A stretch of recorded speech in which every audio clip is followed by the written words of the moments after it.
진전이 돼야 되는데 대통령은 박종철 고문치사 사건 그거 보고 울었다는 기사가 나옵니다. 여러분 그거 누가 밝혔을까요? 보수 정부에서 밝힌 겁니다.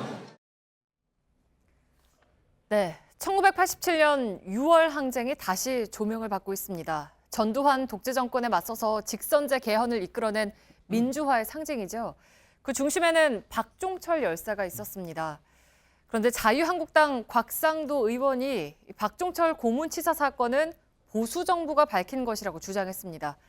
오대영 기자, 기존에 알려진 사실과는 좀 다른 주장이죠? 네, 오늘 대구에서 자유한국당의 신년 인사회가 있었습니다. 네. 이 자리에서 나온 발언입니다. 하지만 곽 의원의 주장과 달리 박종철 고문치사 사건은 특정 정부에서 밝힌 것이 아닙니다. 우선 언론 보도가 시발점이 됐습니다. 그 이후에 몇몇 의인과 국민의 참여 등이 합쳐져서 진실이 드러났습니다. 이런 언론 보도 이후에 고문치사에 가담했다는 2명의 조사관이 구속이 됐지만 축소 왜곡됐습니다.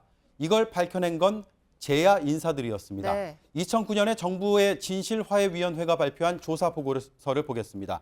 범인들과 같은 교도소에 수감되어 있던 이부영에 의해 축소 사실이 파악되어 명동성당 김승훈 신부에게 전달이 됐다. 그리고 5월 18일에 폭로가 되었다고 밝히고 있습니다. 네, 이부영 전 의원은 동아일보 해직 기자고 당시 이제 민주화 운동을 하고 있었죠. 맞습니다. 제가 문건을 하나 보여드리겠습니다. 네. 이부영 전 의원이 1987년 2월에 영등포 교도소에서 쓴 메모입니다. 박군 건으로, 그러니까 박종철 군 건으로 구속된 조강 건은 완전히 조작극이야.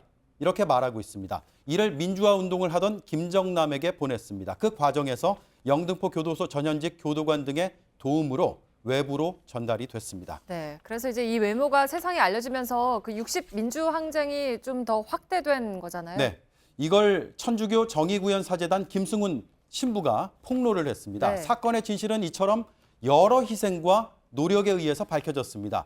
이후에 이부영 전 의원은 1997년 한나라당에 입당을 했다가 열린우리당으로 옮겨서 당 의장을 지냈습니다. 김정남 전 수석은 YS 청와대에서 교육문화수석으로 일했습니다. 이들은 1987년에는 제야에서 민주화 운동을 했습니다.